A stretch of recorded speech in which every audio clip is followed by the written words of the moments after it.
नमस्कार, आप सबका स्वागत है। मैं हूं प्रफुल्ल रंजन। जैसे कहा जाता है, बेईमानी का काम करने के लिए ईमानदारी का सहारा लेना पड़ता है। इससे कोई फर्क नहीं पड़ता है। सब कोई अपना काम करने के लिए किसी न किसी चीज़ का सहारा लेते रहते हैं। पर सवाल ये है कि ईमानदारी का काम करने में फिर बेईमानी का सोच क्यों आ जाता है, और बेईमानी का काम करने के लिए ईमानदारी की बातें क्यों की जाती है। जो जैसे करनी है सिर्फ वैसा ही करे ना, पर यह होगा नहीं, ये कोई नहीं करता है। तो आप सबको पता है कि इसकी पहला फेज 6 नवंबर को स्टार्ट होने वाली है।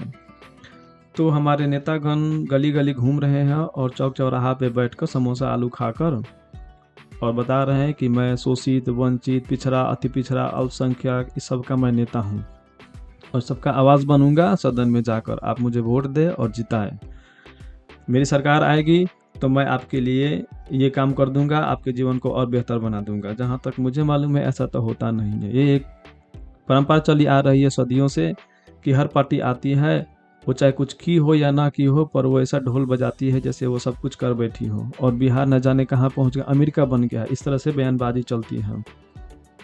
किसी सरकार में जंगल राज का ठप्पा लगा है तो किसी सरकार में सुशासन बाबू का, पर दोनों की स्थिति कुछ ज़्यादा बदली नहीं है।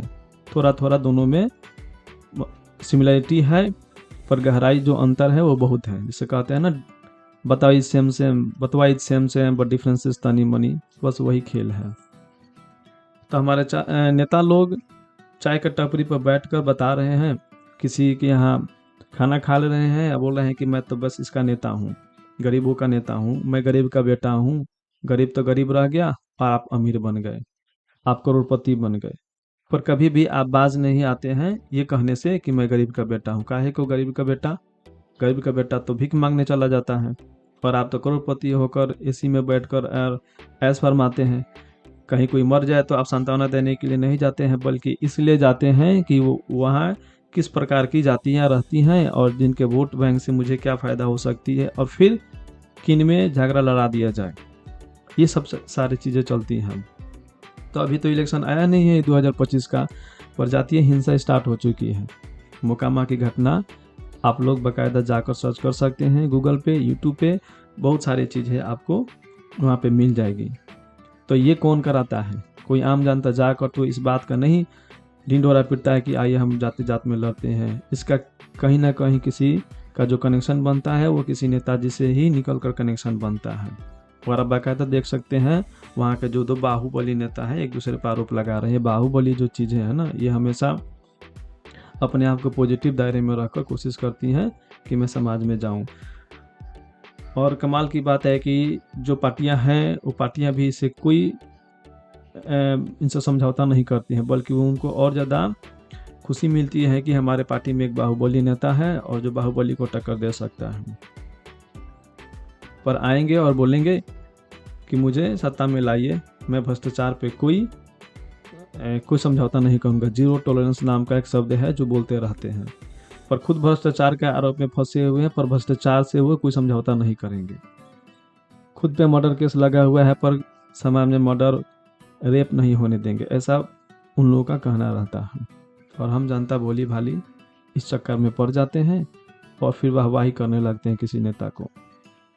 सोचिए, सारे नेता तो आते हैं, बड़ी बड़ी वादे करते हैं, पर क्या किसी नेता ने आकर ऐसे वादे करते हैं कि जो हमारी समाज जाति व्यवस्था पर आधारित है उसमें जो कलह पैदा हो रही है, जातियां अलग अलग हैं, नेता भी अलग अलग हैं, और कोई ना कोई नेता किसी जाति से जरूर बिलोंग करता है, पर फिर भी इस समाज में जाति तो है, पर क्या ये जरूरी है कि इसमें हिंसा फैले, किसी के मन में मनभेद हो? मतभेद तो अलग चीज़ है, पर मतभेद स्टार्ट होता है तो मैं ऐसा सोचता हूँ कि मतभेद से ही मनभेद बन जाती है। दोनों करीब करीब सेम सेम ही हैं। तो ये आकर कोई अपने घोषणा पत्र में नहीं बोलेगा कि मुझे सरकार में लाइए, मुझे सत्ता में लाइए, मैं कुछ ऐसा काम करूँगा जो जाति का जो जहर फैला हुआ है, जो ये चारों तरफ फैलते जा रहा है, उसमें लगाम लगाऊंगा, कुछ कमियां आएंगी। इस तरीके की घोषणा तो नहीं होती है, पर घोषणा जरूर होती है कि मैं आपको फ्री में ये दूंगा, फ्री में ऐसे दूंगा, फ्री में बिजली दूंगा। अब काहे को फ्री में दोगे?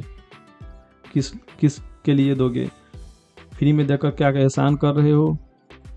हमारी ज़िंदगी बेहतर बनाने की कोशिश कीजिए।